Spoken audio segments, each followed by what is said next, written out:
un moment très attendu par les très nombreux utilisateurs de la médiathèque qui vont redécouvrir cet espace formidable.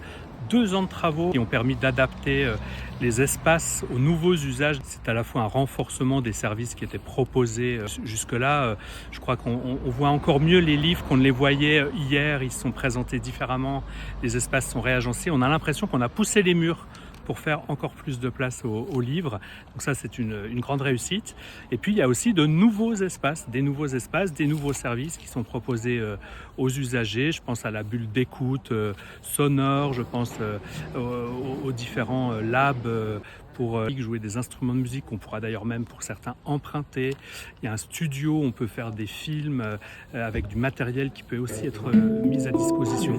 Donc voilà, c'est une transformation, vraiment un embellissement et des services supplémentaires qui viennent s'ajouter à ce qui était présent jusque-là. C'est une médiathèque qui accueillait avant travaux jusqu'à parfois 1000 personnes par jour. C'est bien évidemment la plus grande médiathèque de toute la métropole, y compris plus de 100 000 références, propositions de livres, de journaux, de magazines. C'est bien évidemment très très important. Les usages vont encore se développer. Après, maintenant, à l'échelle de la ville, nous avons d'autres projets en matière de développement de lecture publique.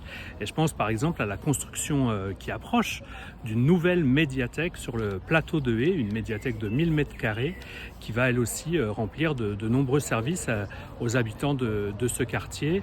Et là aussi, je crois que c'est un projet attendu. Nous y travaillons en ce moment avec les architectes et elle devrait sortir de terre assez rapidement. Nous soumettrons au vote du conseil municipal dans quelques jours la gratuité pour tous les Nancéennes et tous les Nancéens à toutes les bibliothèques de la ville. Il s'agit de renforcer encore l'accès de tous aux livres, à l'information.